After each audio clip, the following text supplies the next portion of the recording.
ನಮಸ್ಕಾರ ಸ್ನೇಹಿತರೆ, ನಾನು ಮಾರುತಿ ಬಂದವರು. ನೀವು ನೋಡ್ತಾ ಇರೋದು 24. ಸ್ನೇಹಿತರೆ, ಇವತ್ತಿನ ದಿವಸ ನಮ್ಮ ಒಂದು ವಿಶೇಷ ಗೆಸ್ಟ್ ಬಂದಿದ್ದಾರೆ. ಅವರು ನಮ್ಮ ಬದುಕರ ಗುಂಡೆನಟ್ಟಿ ಅವರು.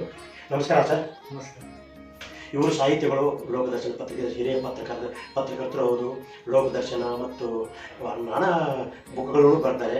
ಅವರೊಂದಿಗೆ ಇವತ್ತೊಂದು ವಿಶೇಷ ಸಂದರ್ಶನದ ನಮ್ಮ 24 ಸ್ಟುಡಿಯೋ ಕರೆದಿದ್ದೇವೆ. ಅವರು ಬರಮಾಡಿಕೊಳ್ಳೋಣ.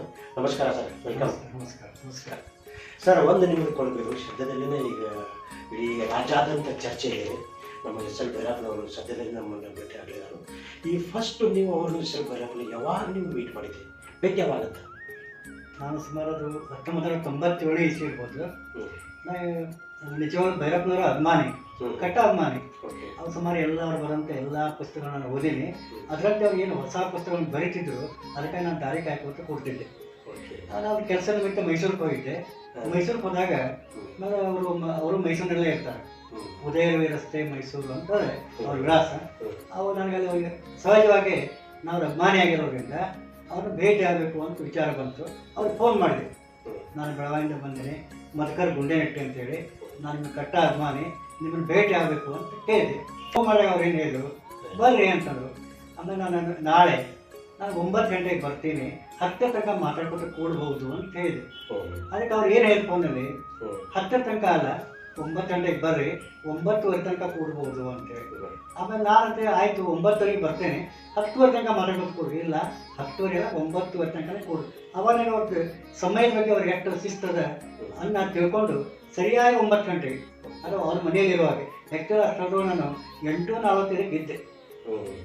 ಅವ್ರು ಹೇಳಿದ್ರು 9, 15 ನಿಮಿಷ ಮೊದಲಿಗೆ ಹೋಗಿದ್ದೆ. ಯಾಕಂದ್ರೆ ಅವರು ಸಮಯದ ಬಗ್ಗೆ ಅಷ್ಟೊಂದು ಅವ್ರ ಮಾತಿನ ನಂಗೆ ತಿಳಿದಿತ್ತು. ಆಮೇಲೆ ನಾನು ಹೋಗಿ ಹಾಗೆ ಪಂಚಾಲಿಟಿ ಗೊತ್ತಿತ್ತು. ನಾನು ಹೋದೆ. ಅವಾಗ ಅವ್ರು ಶ್ರೀಮತಿ ಅವ್ರು ಬಂದು ಬಾಳ ತೆಗೆದ್ರು. ಆಮೇಲೆ ಅವ್ರು ಕೇಳಿದ್ರು, ಬಹುಶಃ ಭೈರಪ್ಪನವ್ರಿಗೆ ಹೇಳಿಟ್ಟಿದ್ರು. ಆಮೇಲೆ ನನಗೆ ಹೇಳಿದೆ. ಆಮೇಲೆ ಅವರು ಕೇಳಿದ್ರು, ಬೆಳಗಾವಿಯಿಂದ ಬಂದಿರೇನು? ನಾನು ಬೆಳಗಾವಿಯಿಂದ ಬಂದೇನೆ, ಕೂತ್ಕೊಡ್ರಿ ಅಂತೇಳಿ ಕೂತೆ. ಆಮೇಲೆ ಇನ್ನೂ 8:40 ಆಗಿತ್ತು. ಸರಿಯಾಗಿ 9 ಗಂಟೆಗೆ ಭೈರಪ್ಪನವರು ಮೇಲಿಂದ ಕೆಳಗಡೆ ಬಂದರು. ಮೇಲೆ ಅವ್ರದ್ದೊಂದು ರೂಮ್ ಇತ್ತು, ಆ ರೂಮಿಂದ ಕೆಳಗಡೆ ಬಂದರು. ಆವಾಗ ಅವರು ಬಂದು ಹೇಳಿದ್ಮೇಲೆ ಅವ್ರು ಕೇಳಿದ್ರು, ನೀವೇ ಮತ್ತೆ ಗುಂಡೆನಟ್ಟಿ ಏನೋ? ಹೌದ್ರಿ ಅಂತಂದೆ. ಇಲ್ಲಿ ಬೆಳಗಾವಿಯಿಂದ ಬಂದೇನೋ? ಹೌದು. ಅವ್ರು ಮತ್ತೊಂದು ಅವ್ರದ್ದೇ ಒಂದು ಇದಕ್ಕೂ ಪೂರ್ವದಲ್ಲಿ ಅವ್ರು ನೀವು ಭೇಟಿ ಆಗಿರ್ತಿಲ್ಲ? ನಾನು ಭೇಟಿಯಾಗಿದ್ದಿಲ್ಲ. ಒಂದ್ಲಿ ನಾನು ಓದೋದ್ರಿಂದ ಅವ್ರು ನನ್ನ ಅಭಿಮಾನಿ. ಆ ಒಂದು ಫೋಟೋದಲ್ಲಿ ನೋಡಿದ್ದೆ, ಆದರೆ ಅವ್ರ ಮುಖಾಮುಖಿ ನಾನು ಭೇಟಿಯಾಗಿದ್ದಿಲ್ಲ. ಆಮೇಲೆ ಅವ್ರನ್ನ ಯಾಕೋ ಭೇಟಿ ಆಗಬೇಕು ಅನ್ನೋ ಸುಮಾರು ವರ್ಷ ಕನಸಾಗಿತ್ತು. ಅನಾಯ್ತು ನಮ್ಮ ಮೈಸೂರಿಗೆ ಹೋಗಿದ್ದೆ. ಅವಾಗ ಅದು ವೇಳೆ ಕೂಡಿ ಬಂತು. ಆಮೇಲೆ ಭೇಟಿ ಆಗ್ಬೇಕಂತ ಮನೆಗೆ ಹೋದೆ. ಮನೆಗೆ ಹೋಗಿ ಇಲ್ಲಿವರೆಗೆ ಬಂತು. ಆಮೇಲೆ ಅವ್ರು ತಮ್ಮ ರೂಮಿಗೆ ಕರ್ಕೊಂಡು ಹೋಗಿ ಕೂತರು. ಇದಕ್ಕೂ ಮೊದಲೇ ನಿಮಗೆ ಹೇಳಬೇಕು ಅಂತಂದರೆ, ನಿಜವಾಗ ನಾನು ಅವ್ರನ್ನ ಸಂದರ್ಶನ ಮಾಡಬೇಕು ಅನ್ನೋವಂಥ ವಿಚಾರ ನನ್ನ ಕೈ ಇತ್ತು. ಅವಾಗ ನಾನು ಸುಮಾರು ಎಲ್ಲರೂ ನಾನು ಸಂದರ್ಶನ ಮಾಡೋದು ಹುಚ್ಚು. ಯಾರು ಬರ್ತಾರೋ ಆ ವ್ಯಕ್ತಿ ಸಂದರ್ಶನ ಮಾಡೋದು, ಪತ್ರಿಕೆ ಪ್ರಕಟ ಮಾಡೋದು. ಆ ಸಂದರ್ಶನ ಯಾಕೆ ಮಾಡ್ತಿದ್ದೆ ಅಂತಂದರೆ, ಆ ಸಂದರ್ಶನದಿಂದ ಈ ಖ್ಯಾತನಾಮರ ಪಕ್ಕದಲ್ಲಿ ಕೂಡಬಹುದು. ಅದೊಂದು ಖುಷಿನೇ ಬೇರೆ ಇರ್ತದೆ. ಆಮೇಲೆ ಕೂಡಬಹುದು, ಅವ್ರಿಗೆ ಮಾತಾಡಬಹುದು ಅಂತ ಇದೊಂದು ನಮ್ದು ಒಳಗಿಂದು ಸ್ವಾರ್ಥ. ಆಮೇಲೆ ಸಂದರ್ಶನ ಮಾಡಿ ಸುಮಾರು ಇವ್ರದ್ದೆಲ್ಲ ಸ್ವಾರ್ಥ ಅಲ್ಲ, ಪತ್ರಕರ್ತರ ಒಂದು ಅದರದ್ದು. ಆಮೇಲೆ ದುಂಡಿರಾಜ, ಬಿ ಪ್ರಾಣೇಶ, ಆಮೇಲೆ H.S. ವೆಂಕಟೇಶ್ಮೂರ್ತಿ, ಸುಮಾರು ಜನ ನಾನು ಇಂಟರ್ವ್ಯೂ ಮಾಡಿದ್ದೆ. ಅದೇ ಥರ ಇವ್ರದ್ದು ಇಂಟರ್ವ್ಯೂ ಮಾಡೋಕೆ ಮಾಡಿದ್ದೆ. ಆದರೆ ಕೆಲವು ಜನ ಮುಂದೆ ಹೇಳಿದೆ, ನಾನು ಎಸ್.ಎಲ್. ಭೈರಪ್ಪವ್ರ ಮನೆಗೆ ಹೊಂಟೀನಿ, ಸಂದರ್ಶನ ಮಾಡಾಗಿದ್ದೀನಿ. ಅವಾಗ ಇಲ್ಲಿ ಅವರೆಲ್ಲ ಏನಂದರು, ಅವ್ರದ್ದು ವಿಖ್ಯಾತ ಸ್ವಭಾವ, ಅವರು ನಿನ್ನ ಸಂದರ್ಶನ ಮಾಡಲಿಕ್ಕೆ ಕೊಡೋದಿಲ್ಲ, ಅದಕ್ಕೆ ನೀವು ಅದು ಸಂದರ್ಶನ ಮಾಡೋ ವಿಚಾರ ಬಿಟ್ಟು ಬಿಡ್ರಿ, ಅದಕ್ಕೆ ನೀವು ಬೇಗ ಹಂಗೆ ಬೆಟ್ಟ ಅವರು ಬರ್ರಿ. ನಾನು ನಿಜವಾಗ್ಲೂ ಎಲ್ಲ ಕ್ವಶನ್ ತಯಾರು ಮಾಡ್ಕೊಂಡಿದ್ದೆ. ಅವಾಗ ಹೀಗೆ ಕೆಲವು ಜನ ನಮ್ಮ ಸ್ನೇಹಿತರು ಅಂದರು. ಅಂದ್ರೂ ಕೂಡ ನಾನು ವಿಚಾರ ಬಿಟ್ಟೆ. ನಾನು ಏನು ಕ್ವಶನ್ ಮಾಡಿದ್ದೆ, ಇಲ್ಲೇ ಬೆಳಗಾವಿಯಲ್ಲಿ ಬಿಟ್ಟು ಹೋಗಿಬಿಟ್ಟೆ. ಅವಾಗ ಅವರು ಭೈರಪ್ಪನವ್ರು ಒಳಗೇನು ಕರೆದ್ರು, ಒಳಗೆ ಹೋಗಿ ಕೂತೀವಿ. ಆವಾಗ ಅವರು ಕೇಳಿದರು, ನೀವು ಚಹಾ ತೊಗೋತಿರೋ ಏನು ಕಾಫಿ ತೊಗೋತಿರೋ ಅಂತೇಳಿ. ಆಮೇಲೆ ನಾನು ಏನೂ ಬೇಡ ಅಂತೇಳಿ. ಅದಕ್ಕೆ ಅವ್ರು ಹೇಳಿದ್ರು, ನೀವು ಬೆಳಗಾವಿಯಿಂದ ಬಂದಿರೋದ್ಮೇಲೆ ನೀವು ಚಹಾನೇ ತೊಗೋತೀರಿ ಅಂತೇಳಿ ಒಳಗೆ ಹೋಗಿ ಚಹಾ ಬಿಸ್ಕಿಟ್ ತಂದು ಕೊಟ್ಟರು. ಆಮೇಲೆ ಕೊಟ್ಟರು. ಆಮೇಲೆ ನಾನು ಮಾತಿನೊಳಗೆ ಹೇಳಿದೆ, ಈಗ ನಾವು ನೀವು ತಂದು ಕೊಟ್ಟಿಲ್ಲ. ಆಮೇಲೆ ಅವರು ಕೇಳಿದರು. ನಾನು ಮಾತಿಗೆ ಬಂದು ನಾನು ಹೇಳಿದೆ, ಸರ್ ನಾನು ನಿಜವಾಗಿ ನಿಮ್ಮ ಸಂದರ್ಶನ ಮಾಡೋ ಉತ್ಸುಕತೆ ಹೋಗಿದ್ದೆ, ಆ ಕಾರಣಾಂತರದಿಂದ ಬಿಟ್ಟೆ ಅಂತ. ಕೇಳಿದ್ರು, ಯಾಕೆ, ಯಾವ ಕಾರಣ ಅಂತ ಕೇಳಿದ್ರು. ಇಲ್ಲ, ಅದೇ ಒಂದೇನೋ ಹಿಂಗೆ ಬಿಟ್ಟೆ. ಅವ್ರೇನಂದ್ರು, ಪ್ರಶ್ನೆ ಕೇಳಿದ್ರೆ ನಾ ಹೇಳ್ತೀನಿ, ಉತ್ತರ ಹೇಳ್ತೇನೆ ಅಂತೇಳಿ. ಅವನಿಗೆ ನಾ ಇಲ್ಲ ಸರ್, ಪ್ರಶ್ನೆ ತಂದಿಲ್ಲ, ನಿಮ್ಮ ನೆನಪಿನಲ್ಲಿ ಅವನು ಕೇಳ್ರಿ ಅಂತಂದರು. ಆಮೇಲೆ ನಾನು ಸುಮಾರು ಪ್ರಶ್ನೆ ನನ್ನ ತಲೆಯಲ್ಲಿ ನಿಂತು ಅವನು ಕೇಳ್ಕೊತ ಹೋದೆ. ಅದು ಇವತ್ತು ನಾನು ನೆನಪಿದ್ದು ಅಂದರೆ, ದಾಟು ಕಾದಂಬರಿ ಒಳಗೆ ಸ್ತ್ರೀಯರಿಗೆ ವೇದಾಧ್ಯಯನ ಯಾಕಿಲ್ಲ, ಅವಕಾಶ ಯಾಕಿಲ್ಲ, ಅವ್ರು ಯಾಕೆ ಸ್ತ್ರೀಯರು ಯಾಕೆ ವೇದಾಧ್ಯಯನ ಮಾಡಬಾರ್ದು ಅನ್ನೋರಿಗೆ ಒಂದು ಚರ್ಚೆ ಬರ್ತದೆ ದಾಟು ಕಾದಂಬರಿ ಒಳಗೆ. ಅದನ್ನು ನನ್ನ ನೆನಪಿನಲ್ಲಿತ್ತು ಅವ್ರಿಗೆ ಕೇಳಿದೆ. ವೇದಾಧ್ಯಯನ ಮಾಡಬಾರ್ದು ಅನ್ನೋದು ಯಾಕೆ ಮಾಡಬಾರ್ದು ಅನ್ನೋದು ನಿಮ್ಮ ವಿಚಾರನೋ ಅಥವಾ ಬೇರೆಯವ್ರದ್ದು. ಅವ್ರು ಹೇಳಿದರು, ಶ್ರೀಧರ್ ಸ್ವಾಮಿಗಳು ಒಂದು ಬುಕ್ಕಿನೊಳಗೆ ಪುಸ್ತಕದ ವಿಷಯ ಬರ್ತದೆ, ಅವ್ರು ಬರೋದು ಒಂದೇ ಲೈನ್ ಬರ್ತಾರೆ, ಅದೇನಾಯಿತು ಅಂತ ಒಂದು ಕಾದಂಬರಿ ಮಾಡಿದೆ ಅಂತೇಳಿ. ಇದೇ ರೀತಿ ಕೆಲವು ಪ್ರಶ್ನೆಯನ್ನು ಅವ್ರಿಗೆ ಕೇಳಿದೆ, ಬರೆದೆ. ಮುಂದೆ ನಾನು ಸಂದರ್ಶನ ಅಂತಕ್ಕಂಥ ಒಂದು ಪುಸ್ತಕನ ಪ್ರಿಂಟ್ ಮಾಡಿದೆ. ಅದರಲ್ಲಿ ಆ ಪುಸ್ತಕದೊಳಗೆ ಇವ್ರ ಸಂದರ್ಶನ ಬಂತು, ಎಲ್ಲ ವಿಚಾರವನ್ನು ಅದರಲ್ಲಿ ಬಂದವು ಏನ್ರಿ. ಈ ರೀತಿ ನಮ್ಮದು ಮೊದಲನೇ ಭೇಟಿ ಆಯಿತು ಭೈರಪ್ಪನವ್ರದ್ದು. ಮುಂದೆ ಅವ್ರನ್ನ ಕರೆಸ್ಬೇಕು, ಬೆಳಗಾವಿ ಕರೆಸ್ಬೇಕು ಅಂತ ನಾವೆಲ್ಲ ಠರ ಮಾಡಿದ್ವಿ. ಇಲ್ಲಿ ನಾವು ಕ್ರಿಯಾಶೀಲ ವರ್ಗ ಅಂತ ಮಾಡ್ಕೊಂಡಿದ್ದೀವಿ. ಆ ಕ್ರಿಯಾಶೀಲ ವರ್ಗದಿಂದ ಅವ್ರು ಕರೆಸ್ಬೇಕು ಅಂತೇಳಿ ಅವಾಗ ನನಗೆ ಹೇಳು, ನೀವು ಒಟ್ಟು ಕರೆಸೋ ಜವಾಬ್ದಾರಿ ನಿಮ್ಮದು. ನನಗೊಂದು ಸ್ವಲ್ಪ ಸಾಹಿತಿಗಳು ಇವ್ರ ಬಗ್ಗೆ ನಮ್ಗೆ ಭಾಳ ಹುರುಪು. ಆ ಕೆಲಸನ ಎಲ್ಲ ಕೆಲಸ ಬಿಟ್ಟು ಅದನ್ನೇ ಮಾಡ್ತಿದ್ದೆ ಏನ್ರಿ. ಅದಕ್ಕೆ ನಾನು ಆ ಕೆಲಸ ನನಗೆ ಒಪ್ಸಿರು. ಆಯ್ತು, ನಾನು ಕರೆಸೋ ಮಾಡೋಣ ಅಂತೇಳಿ ಎಲ್ಲಿರೋ ಅವ್ರ ನಂಬರ್ ತೊಗೊಂಡು, ಅವ್ರ ನಂಬರ್ ಈಜಿಲಿ ಸಿಗ್ತಿದ್ದಿಲ್ಲ ಅವ್ರದ್ದು.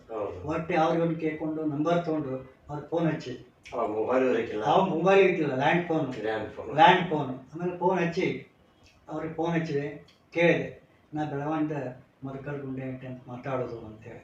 ಅವ್ರು ಬಹುಶಃ ಮೊದಲೇಕೇನು ಭೇಟಿ ಅವ್ರ ನೆನಪಿನಲ್ಲಿ ಇರಲಿಕ್ಕಿಲ್ಲ. ನಂತರ ಸಾವಿರಾರು ಜನ ಅವ್ರು ಭೇಟಿ ಆಗ್ತಾರೆ. ಅವ್ರು ನನ್ನ ಬಹುಶಃ ನನ್ನ ನೆನಪಿರಲಿಕ್ಕಿಲ್ಲ. ಯಾರು ಗುಂಡೆ ನಟ್ಟಿ ಅಂತ ಕೇಳಿದ್ರು. ನಾನು ಬೆಳಗಾವಿಯಿಂದ ಮಾತಾಡೋದು, ನಾನು ಬೆಳಗಾವಿಯಲ್ಲಿ ಒಂದು ಕ್ರಿಯಾಶೀಲ ಬಳಗ ಅಂತ ಮಾಡ್ಕೊಂಡಿವಿ, ನೀವು ಬರಬೇಕು, ಒಂದು ಉಪನ್ಯಾಸ ಕೊಡಬೇಕು ಅಂತೇಳಿ. ಅವ್ರು ಹೇಳಿದರು, ನನಗೀಗ ಬರ್ಲಿಕ್ಕೆ ಆಗೋದಿಲ್ಲ. ಯಾಕೆ ಅಂತಂದೆ, ನಾನು ಈ ಸದ್ಯ ಅಮೇರಿಕಾಕ್ಕೆ ಹೊಂಟೀನಿ, 6 ತಿಂಗಳು ನಾನು ಇರೋದಿಲ್ಲ ಇಲ್ಲಿ ಅಂತ. ನನ್ನದು ಸ್ವಲ್ಪ ಉತ್ಸುಕತೆ ಕಡಿಮೆ ಆಯಿತು. ಇವ್ರು ಹೀಗೆ ಹೇಳಿದ್ರಲ್ಲ ಅಂತೇಳಿ. ಆದರೂ ನಾನು ಸಡ್ಡು ಬಿಡಲಿಲ್ಲ. ಏನು ಮತ್ತೊಂದು ಪ್ರಶ್ನೆ ಹಾಕಿದೆ ಅವ್ರಿಗೆ, ಅಮೇರಿಕದಿಂದ ಯಾವ ಬಾಳಿ ಬರ್ತೀರಿ ಅಂತ. ಅವಾಗ ಅವ್ರು ಹೇಳಿದರು, 6 ತಿಂಗಳು ನಾನು ಅಲ್ಲೇ ಇರ್ತೀನಿ ಅಂತ ಹೇಳಿದರು. ಆಮೇಲೆ ಒಂದು ತಿಂಗಳು, ಈ ತಿಂಗಳ ನಾನು ಬರ್ತೇನೆ ಅಂತ. ಆ ತಿಂಗಳು ನಾನು ನೋಟ್ ಮಾಡಿಟ್ಕೊಂಡೆ. ಅವ್ರು ಯಾವ ತಿಂಗಳು ಹೇಳಿದರು ಆ ತಿಂಗಳು ನೋಟ್ ಮಾಡಿಟ್ಕೊಂಡಿದ್ದೆ. ನೋಟ್ ಮಾಡಿಟ್ಕೊಂಡು ಮತ್ತೆ ಅವ್ರಿಗೆ ಏನು ಅವ್ರು ಹೇಳಿದರು, ಆ ತಿಂಗಳ ದಿವಸ ಮತ್ತೆ ಫೋನ್ ಹಚ್ಚಿ. ಮತ್ತು ಭೈರಪ್ಪನವ್ರಿಗೆ ಯಾವಾಗ ನಮಗೆ ಫೋನ್ ತೊಗೊಳ್ಳದೇ ಇರೋದು ಈ ಯಾವುದೂ ಮಾಡಿಲ್ಲ. ಅದೇ ನನ್ನ ಫೋನ್ ಅಂದರೆ ಅವ್ರು ತೊಗೊತಿದ್ರು, ಮಾತಾಡ್ತಿದ್ರು. ಆ ಬಗ್ಗೆ ಅವ್ರು ನಮಗೆ ಯಾವ ನಿರಾಶೆ ಮಾಡಿಲ್ಲ ಅವರು. ಆಮೇಲೆ ಫೋನ್ ತೊಗೊಂಡು ನೀವು ಅಮೇರಿಕಾದಿಂದ ಬಂದಿರೇನ್ರಿ ಅಂತ ಕೇಳಿ. ಆಮೇಲೆ ನಾನು ಬಂದೀನಿ ಅಂತಂದರು. ಸರ್, ನಾನು 6 ತಿಂಗಳಿಂದ ನಿಮಗೆ ಫೋನ್ ಮಾಡಿದ್ದೆ, ಬೆಳಗಾವಿ ಬರಬೇಕು ಅಂತ ಕೇಳ್ಕೊಂಡಿದ್ದೆ, ನೀವು ಅಮೇರಿಕಾದಾಗ ಹೋಗಿದ್ದೀನಿ, ಅದಕ್ಕೆ ನಮ್ಗೆ ಬರ್ಲಿಕ್ಕೆ ಆಗೋದಿಲ್ಲ ಅಂತೇಳಿ, ಮತ್ತು ಈ ತಿಂಗಳು ಬರ್ತೇವೆ ಅಂತೇಳಿ ಮತ್ತೆ ಫೋನ್ ಹಚ್ಚೇನೆ. ಅವ್ರು ಮತ್ತೇನಂದ್ರು, ನಾನು ಒಂದು ಪುಸ್ತಕ ಬರೀತೀನಿ, ಆ ಪುಸ್ತಕ ಬರೆಯೋ ನಾನು ಬೀಜಿ ಇರ್ತೇನೆ, ಒಂದು 4-5 ತಿಂಗಳು ಆಗೋದಿಲ್ಲ ಅಂತಂದರು. ಅದಕ್ಕೆ ನಾನು ಏನು ಮಾಡಿದೆ, ಒಟ್ಟೆ ನಾನು ಬಿಡಬಾರ್ದು, ಒಟ್ಟೆ ಬೆಳಗಾವಿ ಕರೆಸಬೇಕು ಅವ್ರನ್ನ. ಬೆಳಗಾವಿ ಜನತೆಗೆ ಒಂದು ಉಪನ್ಯಾಸ ಕೇಳುವಂಥ ಅವಕಾಶ ಮಾಡಿಕೊಡ್ಬೇಕು ಅಂತೇಳಿ ನಾನು ವಿಚಾರ ಮಾಡಿ, ಆಮೇಲೆ ಮತ್ತೊಂದು 4-5 ತಿಂಗಳು ಹೋಯ್ತು, ವರ್ಷ ಹೋಯ್ತು. ಮತ್ತವ್ರು ಫೋನ್ ಹಚ್ಚಿ, ಸರ್, ನಾನು ಬೆಳಗಾವಿಯಿಂದ ಮಧುಕರ್ ಗುಂಡೆ ನಟ್ಟಿ ಅಂತ ಮಾತಾಡೋದು. ಅವಾಗ ಅವ್ರು ನನ್ನ ಹೆಸರು ಯಾರು ಸೊತ್ತು ಬಿಟ್ಟಿತ್ತು. ಯಾಕಂದ್ರೆ ಮೇಲೆ ಫೋನ್ ಮಾಡವ ಬಾ ಬರೀ ಅಂತ. ಹೀಗಾಗಿ ಅವ್ರು ನನ್ನ ಹೆಸರು ಅವ್ರು ಕೂತ್ಬಿಟ್ಟಿತ್ತು. ಮಧುಕರ್ ಗುಂಡೆ ನಟ್ಟಿ ಅಂದ್ಕೊಳ್ಳಿ ಅವ್ರಿಗೆ ಗೊತ್ತಾಯ್ತು. ಕಾರ್ಯಕ್ರಮ ಬಾ ಅಂತ ಕರೆಯವ್ರು ನೀವೇ ಏನ್ರಿ ಅಂತ ಅಂದ್ಕೊಳ್ಳಿ. ಹೌದ್ರಿ, ನಾನೇ, ದಯವಿಟ್ಟು ಬರ್ಬೇಕು ಸರ್, ಇಲ್ಲ ನಿಮ್ಮ ದಾರಿ ನೋಡ್ಬೇಕಾರ, ನಿಮ್ಮ ಉಪನ್ಯಾಸ ಕೇಳಿ ಉತ್ಸುಕತೆ ಹೋಗಿದ್ದಾರೆ, ದಯವಿಟ್ಟು ಬರಬೇಕು ಅಂತ ವಿನಂತಿ ಮಾಡಿಕೊಂಡೆ. ಅವ್ರಿಗೊಂದು ಇದಾಯಿತು. ಏನು ಅಂತಂದರೆ, ಈ ಒಂದು ಮಧುಕರ್ ಗುಂಡೆ ನಟ್ಟಿ ಅಂತ ಅವ್ರ ಅಂಕ ನನ್ನ ಸರಿ ಬಿಡೋದಿಲ್ಲ, ಹೊಟ್ಟೆ ಕರ್ಸವ್ರನ್ನೇ ಅವರು. ಮತ್ತು ಬೆಳಗಾವಿಯಿಂದ ಫೋನ್ ಹೋಗೋದ್ರೆ ಮಧುಕರ್ ಗುಂಡೆ ಬೆಳಗಾವಿ ಅಂದ್ಕೊಳ್ಳಿ ತಿಳ್ಕೊಂಡ್ಬಿಟ್ಟಿದ್ರು ಅಂತ ಗೊತ್ತಾಗ್ಬಿಟ್ಟಿತ್ತು ಅವ್ರಿಗೆ. ಆಮೇಲೆ ಅವರು 1 ತಾಸು ಟೈಮ್ ಕೊಡ್ರಿ, 1 ತಾಸು ಮಾತು ನಿಮಗೆ ನಾನು ಫೋನ್ ಮಾಡಿಸ್ತೇನೆ. ಅವಾಗ ನಂಗೆ ಭಾಳ ಖುಷಿ ಆಯಿತು. ಭೈರಪ್ಪನವ್ರು ಮಾತನಾಡಿ ತಿರುಗಿ ಫೋನ್ ಮಾಡ್ತಾರೆ, ಭಾಳ ಖುಷಿ ಆಯಿತು. ಖುಷಿ ಹಾಕೊಳ್ಳೋ ಮೇಲೆ ಒಂದು 10 ನಿಮಿಷ ನಾನು ದಾರಿ ನೋಡ್ಕೊತ ಕೂತೆ. ಮತ್ತು ಅವರು ಮತ್ತೊಂದು ತಾಸಿಲ್ಲ, ಒಂದು ಅರ್ಧ ತಾಸು ಮತ್ತೆ ಫೋನ್ ಬಂತವ್ರು. ಬಂತ ಮೇಲೆ ನಾ ಕೇಳಿದೆ, ಏನು ಸರ್ ಅಂತ.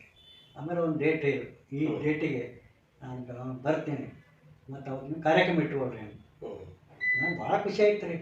ಮತ್ತು ನಮ್ಮ ಕ್ರಿಯಾಶೀಲ ಬಳಗಿತ್ತಲ್ಲ, ಅವ್ರು ಹೋಗಿ ಯಾವಾಗ ಹೇಳೇನೋ ಅಂತ ಒಂದು ಇದು ನನಗೆ. ಆಮೇಲೆ ಎಲ್ಲರೂ ನೌಕರಿ ಮಾಡೋರು, ಎಲ್ಲರೂ 5:30 ನಂತರ ಸಿಗೋರು. 5:30 ನನ್ನ ಟೈಮ್ ನೋಡಿ ಎಲ್ಲರೂ ಮತ್ತೆ ಬರ್ಲಿಕ್ಕೆ ಹೇಳಿ, ಆಮೇಲೆ ನಾನು ಓಕೆ ಅವ್ರಿಗೆ ಹೇಳಿದೆ. ಅವರು ಭಯಂಕರ ಖುಷಿಯಿಂದ ಕೊಂಡಾಡಿಬಿಟ್ರು, ಭೈರಪ್ಪ ಬೆಳಗಾವಿ ಬರ್ತಾರೆ ಅಂತೇಳಿ. ಭಾಳ ಖುಷಿ ಆಯ್ತು, ಎಲ್ಲರೂ ಇದು ಮಾಡಿದ್ವಿ. ಆಮೇಲೆ ಅವ್ರಿಗೆ ಹೇಳಿದರು, ಅವ್ರ ಬಗ್ಗೆ ಬರೋದ್ರ ಬಗ್ಗೆ ಹೆಚ್ಚು ಚರ್ಚೆ ಮಾಡಬೇಡ್ರಿ, ಯಾಕಂದ್ರೆ ಬರ್ತೀವಂತ ತಗೊಂಡ್ರಲ್ಲ ಮುಗೋದೋಯ್ತು ಅಂತೇಳಿ ಡೇಟ್ ಇಸ್ಬಿಟ್ಟು ಮಾಡಿ ಒಂದು ಇಂಗ್ಲೀಷ್ ಕಾಸಿ ಪ್ರಿಂಟ್ ಆಗಿ ಗೊತ್ತು. ಆಮೇಲೆ ಕ್ರಿಯಾಶೀಲ ಬಳಗದ ಒಬ್ಬ ಸದಸ್ಯರು ಏನಂದ್ರು, ಅವತ್ತು ಸರ್ವಪಿತೃ ಅಮಾವಾಸ್ಯೆ ಅದ, ಅಮಾವಾಸ್ಯೆ ಕೆಲವು ಬರೋಲ್ಲ ಅಂತಾರೆ. ಅದಕ್ಕೆ ಅವ್ರಿಗೆ ಏನು ಮಾಡ್ರಿ, ಇನ್ನೊಂದು ಕೇಳ್ರಿ, ಅಮಾವಾಸ್ಯೆ ಬರ್ತಾರಲ್ಲ ಕೇಳ್ಕೊಡ್ರಿ ಅಂತಂದು ಕೂಡಲೇ ನನಗೆ ಮಾತಿಗಾಯ್ತು. ಆಮೇಲೆ ಮಾತಿನ ಬರ್ತಾರಿಲ್ಲ ಅಂತ ಪಳಕಾಯ್ತು, ಒಂದು ಮನೆ ಇದಾಯ್ತು. ಆಮೇಲೆ ಅವರು ಯಾಕಂದ್ರೆ ಅವ್ರಿಗೆ ಕಾಂಟ್ಯಾಕ್ಟ್ ಮಾಡೋದು ನಾವು ಒಬ್ಬನೇ, ಮತ್ತೆ ಎಲ್ಲ ನನಗೆ ಹೇಳೋರು ಅಮಾವಾಸ್ಯೆ ಬರ್ತಾರಲ್ಲ ಕೇಳ್ಕೊಡ್ರಿ. ಆಮೇಲೆ ಮತ್ತೆ ಫೋನ್ ಹಚ್ಚಿದೆ, ಅವ್ರಿಗೆ ಗುರುತು ರೂಢಿ ಆಗಿಬಿಟ್ಟಿತ್ತು. ಯಾಕಂದ್ರೆ ಬೆಳಗಾಂ ಕೋಡ್ ಬರ್ತದೆ 0831. ಆಮೇಲೆ ಅವರು ಕೇಳಿದವರು ಬೆಳಗಾಂ ಗುಂಡೇನಟ್ಟಿ ಅವ್ರೇನು ಅಂತಾರೆ. ಹೌದು ಸರ್ ಅಂತಾರೆ. ಏನು ಮತ್ತೇನು ಸಮಸ್ಯೆ ನಿಮ್ಮದು ಅಂತ. ಇಲ್ಲ ನಾವು ನಿಮ್ದು ಏನು ಡೇಟ್ ಫಿಕ್ಸ್ ಮಾಡೀವಿ, ಅವತ್ತು ಸರ್ವಪಿತೃ ಅಮಾವಾಸ್ಯೆ ಅದ, ಅಮಾವಾಸ್ಯೆ ಬರಲಿಕ್ಕೆ ಕೆಲವು ಇದು ಒಪ್ಪಿಕೊಳ್ಳೋದಿಲ್ಲ, ಅದಕ್ಕೆ ಮೊದಲಿಗೆ ಕನ್ಫರ್ಮ್ ಮಾಡಿರ್ತೀನಿ. ಅವ್ರು ನಕ್ ಹೇಳಿದ್ರು, ಯಾಕೆ ಅಮಾವಾಸ್ಯೆ ಮಾತಾಡ್ಲಿಕ್ಕೆ ಬರೋದಿಲ್ಲೇನು ಯಾರಿಗೂ ಅಂತೇಳಿ. ಅಮಾವಾಸ್ಯೆ ಮಾತಾಡ್ಲಿಕ್ಕೆ ಬರೋದಿಲ್ಲೇನು, ಹಾಗೇನಾದ್ರು ಇದ್ರೆ ಹೇಳ್ರಿ, ಮಾತಾಡ್ಲಿಕ್ಕೆ ಬರಂಗಿಲ್ಲದ್ರೆ ನಾ ಬರೋದಿಲ್ಲ, ಅಮಾವಾಸ್ಯೆ ಮಾತಾಡಬಹುದು ಅಂದರೆ ನಾ ಬರ್ತೇನೆ ಅಂತ.